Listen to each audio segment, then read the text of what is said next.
Welcome back to the Talking Hedge. I'm Josh Kincaid, Capital Markets Analyst and host of your Cannabis Business Podcast. Today we've got Katrina Glogowski, angel investor and attorney, as well as our other guest, Cecilia of Nana's Secret, a beverage company. Ladies, thanks for being on the podcast. Thanks for having us. Thanks, Josh.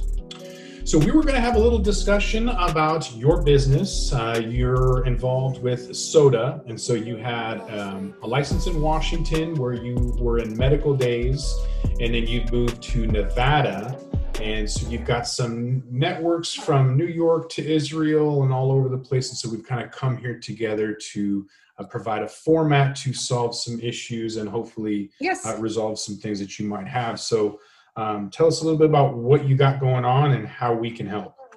Well, we're in Las Vegas now because it's a cheap place for Nana to live. Mm-hmm. I love Las Vegas. I love the weather, but it's a little bit hot in the summer, so it allows me to travel because the rent is so cheap down there. Mm-hmm. We're talking to people in Vegas about doing soda, but more important is that my investors in LA. I finally got around to hiring a CPA. They brought in a team of people and are putting together a soda deal today for me in California. So we'll be able to produce sodas with THC and CBD in California very soon. And I'm super excited about that. That's great. So you've got some potential investors that want to get involved and help you and expand and scale and potentially automate all of those things. Mm-hmm. So tell me a little bit about some potential strategic partners and investors that you have.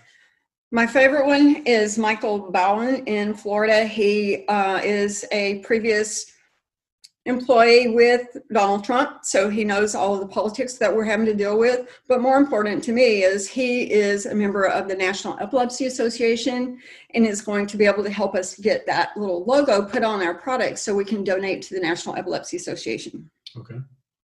And so what are some of the things that what is your vision or what are you trying to accomplish right now?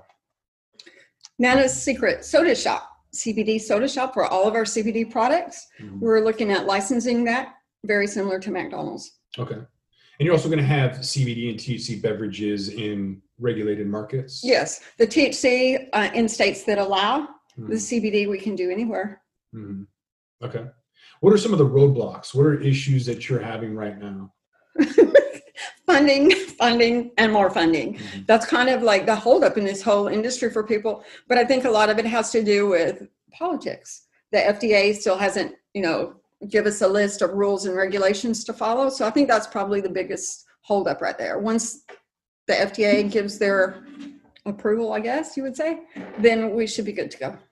With that FDA issue, Katrina, can she go into medical markets but not regulated markets like Washington that specifically don't allow CBD and California that don't allow CBD ingestibles and beverages?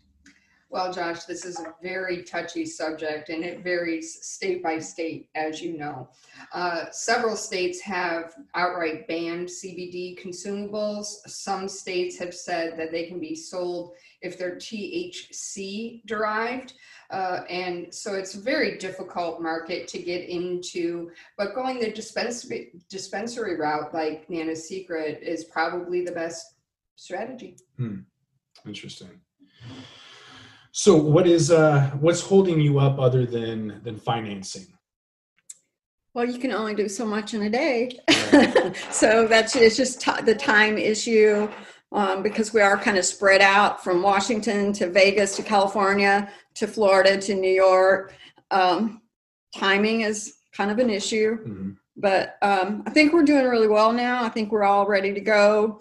A lot of it had to do with hiring a CPA.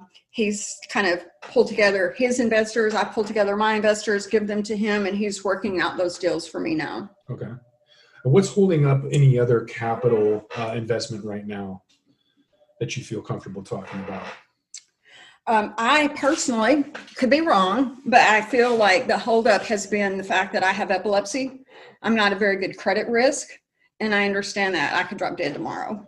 I could drop dead today. It's just a reality that I live with every day, but I don't believe that's going to happen. I believe I'm going to be here for quite a while. This is a purpose that God gave me to do, and that's what we're going to do. All right. So what do you think? Do you think it's the credit risk? I think for any SBA or any investor, the lack of fluid revenues. So you had, you sold over 40,000, I think, bottles Correct. in medical for Washington State. Had that continued, or had you asked for investment at that time, no problem. But just like any employer who's maybe a little bit nervous about hiring somebody who isn't currently employed, same thing with an investor. Yeah. If you don't have revenue, it's going to be incredibly difficult, especially right now, to get that capital. I would kind of like to speak to that. I did sell 40,000 bottles of soda that I medicated in my house, and I'm very proud of that. But in 2015, I had a brain trauma. I wiped out all my memories. So I had to learn about this through the internet, through my email, through social media, and kind of start all over again from scratch. And I've been able to do that. We have a bottling facility here in Washington waiting for the FDA to give approval. Then we have the ones in California. So I think that now that my head is cleared, I've gotten off of the pharmaceuticals that caused the brain trauma to begin with, that I can move forward now. So let's focus on that Washington State bottling plant. You've got a strategic partner in mind, and you have investors, but there's some holdup. And so what would it take to get that bottling plant going, to not for the Washington market because CBD beverages aren't legal, but what would it take to get that plant going for sales outside of Washington? What do you need? The CBD or THC sodas? Which ones are we talking about? Well, I guess either way, what is it going to take to get your beverages in the market? The CBD, we need a letter from the FDA here in Washington, because the FDA is the one that sent the one to my bottler here. It said no CBD in the sodas. So they need to reverse their decision before we can do the CBD with the bottler here in Washington. But we also have another bottler here in Eastern Washington that's willing to do the THC version for us in cans. We have beautiful new cans. And it's just a matter of finishing the business plan that we have for them and giving them some startup capital. I think that a business like Nana's Secret faces three very distinct hurdles. The first is adequate funding. Josh, as you mentioned, the SBA, et cetera. Getting adequate funding is very, very difficult. The second issue is the regulatory burdens surrounding CBD and THC, and the cross-border nature of those regulatory burdens.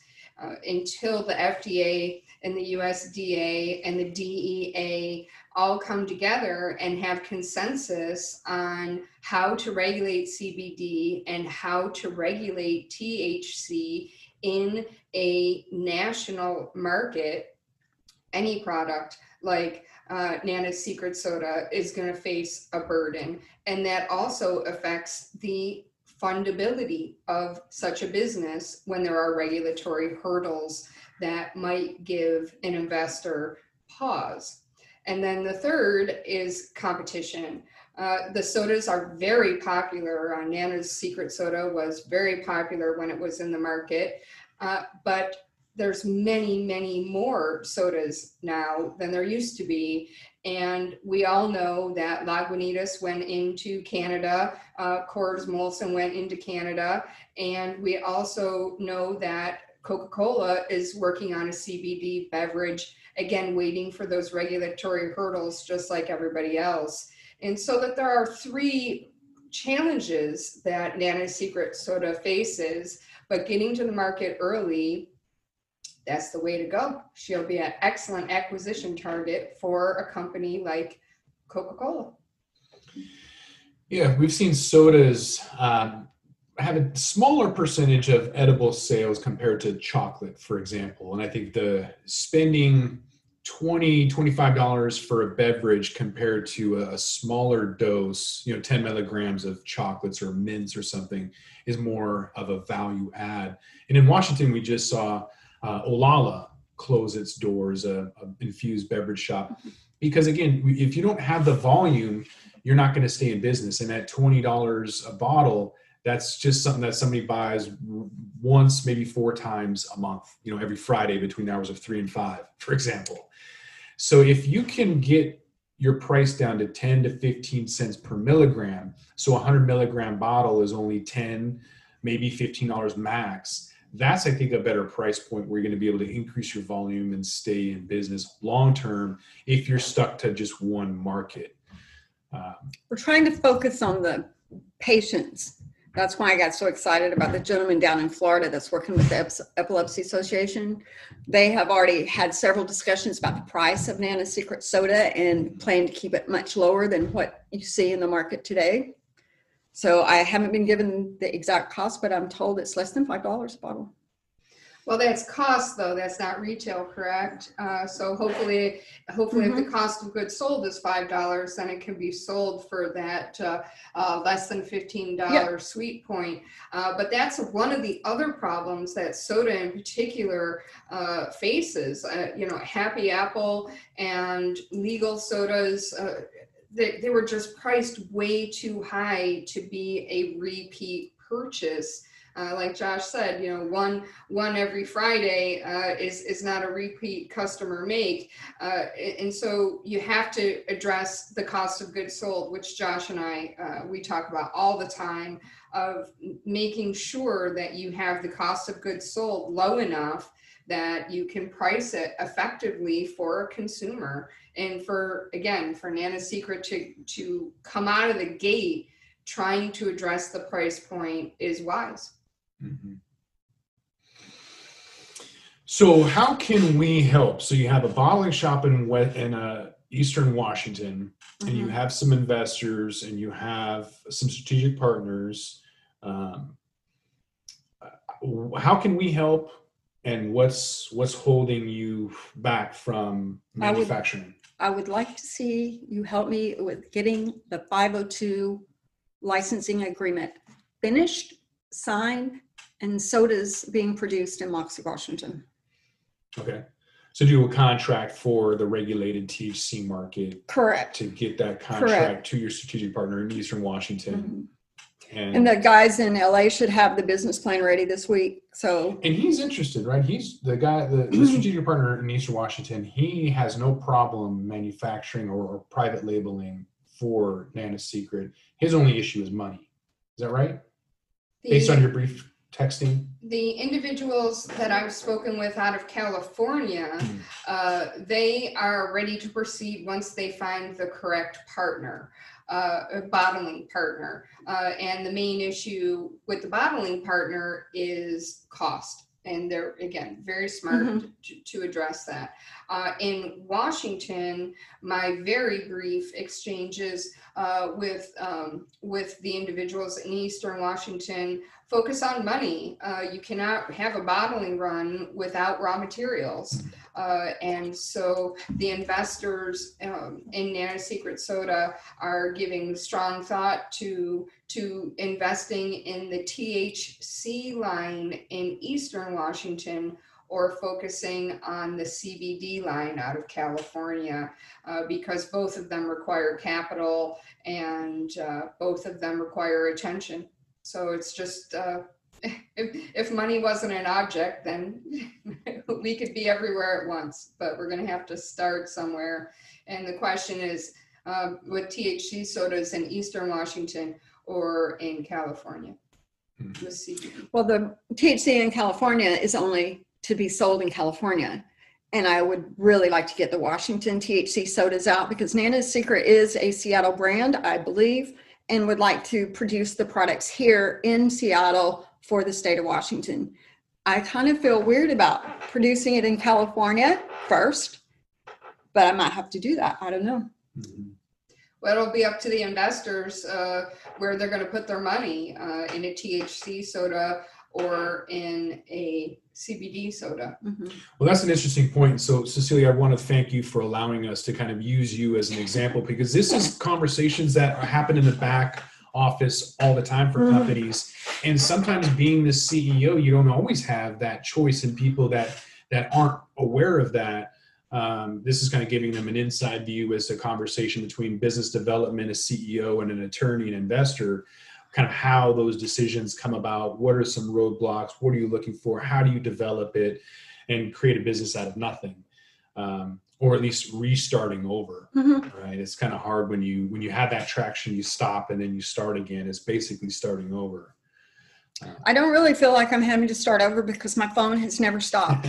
It's been going nonstop. I have so many emails. It's kind of insane. Do you want to unpack that a little bit about the regulatory board being the Liquor and Cannabis Board in Washington?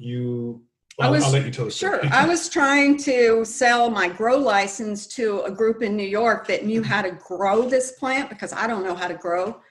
And they were doing very well, but their investors kind of had some issues and they got lost out. The LCB came up and told them that they could not grow anymore. They had to shut the processing down. They also shut my producer license down, which had absolutely nothing to do with the grow license.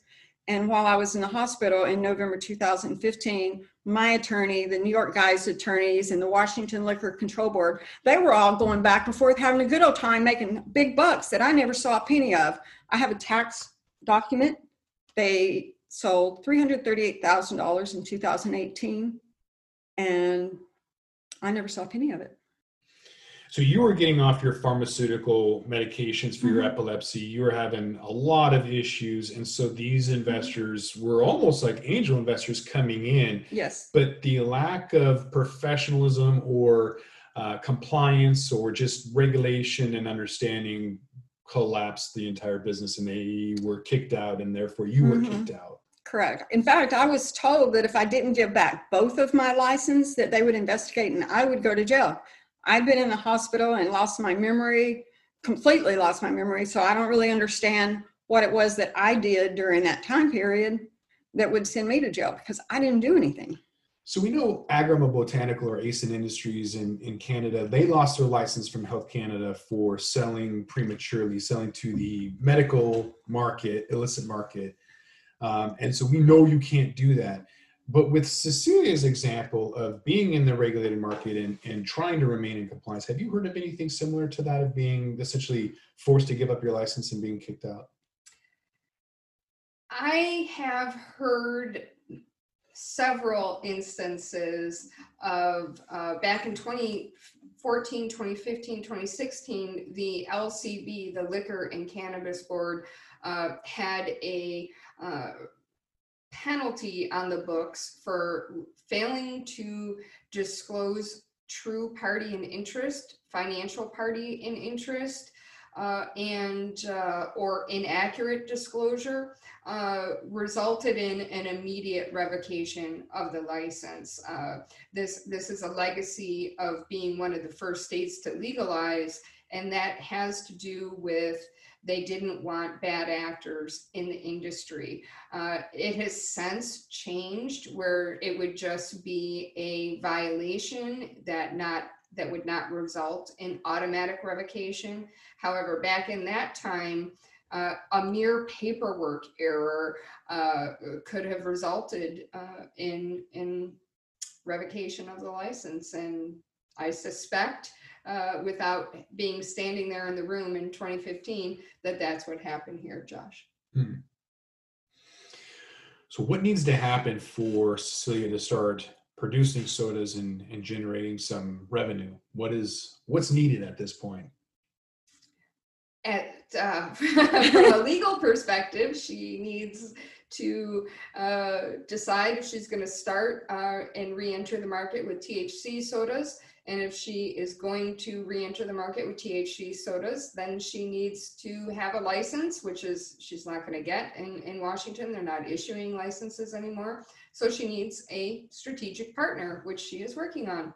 If she, in fact, decides to roll out CBD sodas, she also needs her strategic partner, and also fingers crossed that the FDA actually regulates this stuff so that it can be transported legally across the states.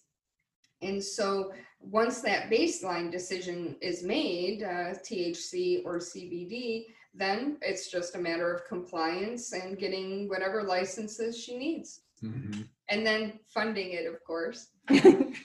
Yeah, and I think for a lot of investors, we've talked about distressed assets, and I just got off another podcast with Troy Dayton at ArcView about that very same thing. And so it's going to be a strategy to take a look at existing markets like Washington State, where you can get cheap licenses. And that's another thing. If you do have a strategic partnership, some of those will crumble. So having a business development individual who can write those contracts for less than $650 an hour is crucial for that.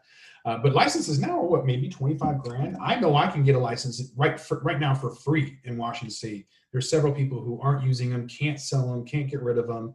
So whether it's a producer or processor, they're readily available, maybe 25 grand if you want to purchase it outright without royalties. The rec store licenses are still sought after, with the exception of some podunk town that nobody wants to be in. But the prices have come down drastically, right? So it's well, let's just be clear about that. You're going to be assuming someone else's license. You're not going to be getting a new license from the LCB, and you can always buy your way out of a problem. That's absolutely true. But I would caution individuals to make sure they do due diligence and make sure, because the LCB can go back 3 years through your records. And if you assume John, Dick, and Harry's license over in Armpitville, you also assume John, Dick, and Harry's problems. And some of those problems might be insurmountable. With the LCB's point system in Washington, those points don't go away on that license. So make sure, buyer beware, please work with a professional to check out the license. And make sure you know what you're buying. Some problems are easy, advertising points, they go away fairly quickly. Selling to minor points do not go away very quickly, and finance violations do not go away very quickly. So make sure you understand. I have a question about this. If I choose to do an agreement with the gentleman in Eastern Washington, which is basically a licensing agreement, I'm not actually buying a retail or producer processor license. How's the tax work with that? The tax, so basically they would pay me a licensing fee and a royalty, or one or the other, but does the royalty fee get taxed before they pay it to me? How does that work? So simply put, and you should always talk with a tax professional for specific tax guidance, but how a licensing and royalty fee work, let's say you get $1 a bottle, which would be amazing if you can get that type of price out of them. But then they have that dollar be a cost of their goods sold. And then you get the full dollar, and then you have income tax to pay. And the LCB does not regulate licensing agreements the same way that they do the THC licenses. So you wouldn't have that horrible 37% tax that Washington retailers face, but you would have definite tax consequences. And of course, the LCB limits the amount of royalty and licensing proceeds that you can receive, so that you are never, in fact, a true party in interest. Thank you. Any other questions? I think that was kind of it. I just think that tax that Washington has is outrageous, and it doesn't work very well for patients, especially. I'm not sure what happened to the medical market when the recreational came into effect in 2015, but it seems like it just sort of disappeared. They all have. All the medical markets are pretty much annihilated.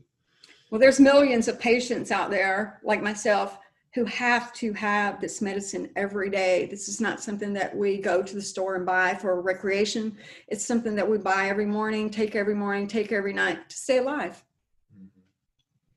So before we wrap this up, a strategic partnership that we've been talking about, how does one go about creating an agreement? How do you find a strategic partnership, and what does that contract look like, Katrina? The contract is quite lengthy. Now you can argue that lawyers are paid by the word, so you need at least 29 pages to get out of bed. But at the same time, you have to cover a lot of areas. And I encourage you, I beg you, in fact, to work with professionals for a licensing agreement. What you are doing is you are handing over your little baby that you've worked so hard to create, your Nana's Secret Soda, and you're handing it off to somebody else. So you want to make sure that they care and tend to your brand. You have to have QA, quality assurance measures, in place. You have to have recipe protection measures in place. You have to have distribution measures in place when Nana's Secret takes off and it's going gangbusters that they can't sell anywhere else. And so a licensing agreement for a product similar to this is going to be quite extensive and touch on many various points. There's so many issues to think about when you hand off your baby to somebody else. Make sure that you have a professional looking at some of these documents for you. And peace of mind maybe is to have a non-disclosure agreement with a non-compete and a non-circumvent. So maybe if you're the only person making that particular product, that manufacturer is going to be okay with that. Otherwise, you're going to have some issues. But that's what I always look for, is to not have them. You want to avoid them being able to look at your ingredients and then work with somebody else and cut you out of it. So especially when you're giving up your intellectual property, in a sense, you want to have all of those things kind of giving you peace of mind. Certainly. I think the bottling company here in Washington that I started my business with, that provides the 10 different flavors soda that we have, they will be providing all of the licensees around the country, around the world, with that soda syrup.